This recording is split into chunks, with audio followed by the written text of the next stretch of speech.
धाराशिव जिल्ह्यात खरीप 2025 पीक विम्याचं वितरण सुरू आहे. मात्र या वितरणातून समोर येणाऱ्या काही कहाण्या मन हेलावून टाकणार आहेत. वाशी तालुक्यातल्या वडजी इथले अपंग शेतकरी बबन कांबळे यांची व्यथा ही त्यापैकीच एक. पायानं अपंग असलेले बबन कांबळे, त्यांची पत्नीही अपंग, मूलबाळ नसल्यानं अवघ्या 1.5 एकर शेतीवरच या दाम्पत्याचा संपूर्ण संसार अवलंबून आहे. सप्टेंबर 2025 मधल्या अतिवृष्टी आणि पुरात त्यांच्या शेतातल्या सोयाबीनचं संपूर्ण पीक वाहून गेलं. वर्षभराची मेहनत एका क्षणात मातीमोल झाली. हातात पैसे नसतानाही पीक विमा संकटाच्या वेळी उपयोगी पडेल अशा आशेनं त्यांनी 700 रुपये उसने घेऊन विम्याचा हप्ता भरला. मात्र भरपाई म्हणून त्यांच्या खात्यावर जमा झाले अवघे 211 रुपये. म्हणजे भरलेल्या प्रीमियमपेक्षाही कमी रक्कम त्यांच्या खात्यात जमा झाली.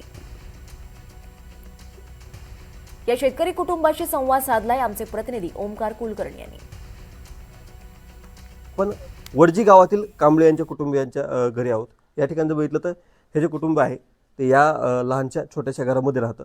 या कुटुंबाला जर बघितलं तर 211 रुपये विमा जो आहे तो मिळालेला आहे. आणि त्यांची व्यथा जी आहे ते आपण मांडण्यासाठी NDTV मराठीच्या माध्यमातून मांडण्यासाठी त्यांच्या घरी आलेलो आहोत. त्यांच्याकडूनच आपण जाणून घेणार आहोत त्यांना किती विमा मिळाला. मला सांगा मामा, किती रुपये मिळाले विमा? किती क्षेत्र आहे तुमचं? 62 आहे. 62 क्षेत्र आहे. हा. किती रुपये भरले होते प्रीमियमचे तुम्ही? 700 रुपये भरले. आता किती विमा मिळाला तुम्हाला? 211 रुपये आले. पाऊस झाला होता, सगळा नुकसान झालं होतं मागच्या सप्टेंबरमध्ये. हो. झालं होतं नुकसान झालं. तुमच्या शेतीचं? हो, लोकून पैसे घेऊन पेरलं होतं. ते पैसे घेऊन विमा भरला होता. हं. पेरताना मी तसंच पेरलं लोकांच. हं.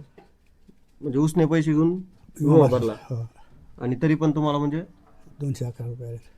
कसं हो, एकीकडे आता जिल्ह्यात तिकडे तेरला बघितलं तर मोठ्या प्रमाणात विमा आला, हजाराच्या संख्येत. तुम्हाला कमी आला इकडे? खात्यावर पडलेलं ते पण आम्ही तेवढं बघितलं तेवढं आलंय. म्हणजे उचलले का पैसे तुम्ही तिथे? नाहीत उचललेले. नाहीत उचलले. विमा भरला म्हणजे एवढं 200 उचलून काय करायचं हं. म्हणून ठेवून दिला. हं. सगळं आम्ही बघतोय. म्हणजे तुम्ही चालताही येत नाही तुम्हाला व्यवस्थित, सगळ्या अशा परिस्थितीमध्ये विमा भरला, हो. शेती करता. असं सरकार कुठतरी विमा कंपनीकडून कमी पैसे देतात. येतील म्हणून आम्ही बसलो होतो. तसं म्हणजे त्या तेवढं कमी तेवढं बी आलं नाही तर हं. त्याच्यापेक्षाही कमी आलं मग. हं. वाईट वाटतं सगळं मला. हो, वाईट वाटलं. काय आमची परिस्थिती तशी दोघं आम्ही अपंग आहेत. त्याच्यामुळे ते मग काय विलाज नाही, कुठं फिरायत नाही, येत नाही, जागेवर बसून नाही. मुलं वगैरे काय नाही, मुलगा नाही, मुलगी नाही, काय. म्हणजे तुम्ही सगळं पाहता? हा. आणि त्यात परत मग हे असं बायको बी अपंग आहे पुन्हा. दोघं पण अपंग. हो. अशा शेतकऱ्यांना कुठेतरी 211 रुपये विमा देऊन पीक विमा कंपनी या शेतकऱ्यांची थट्टा उडवते का, असा प्रश्न जो आहे तो कुठेतरी निर्माण होतो. त्यामुळं सरकार असेल, त्याचबरोबर या विमा कंपनीनं या संपूर्ण जे वाटप केलेलं आहे त्याचा पुनर्विचार करण्याची कुठेतरी गरज निर्माण झाली. ओंकार कुलकर्णी, NDTV मराठी, वडजी, धाराशिव.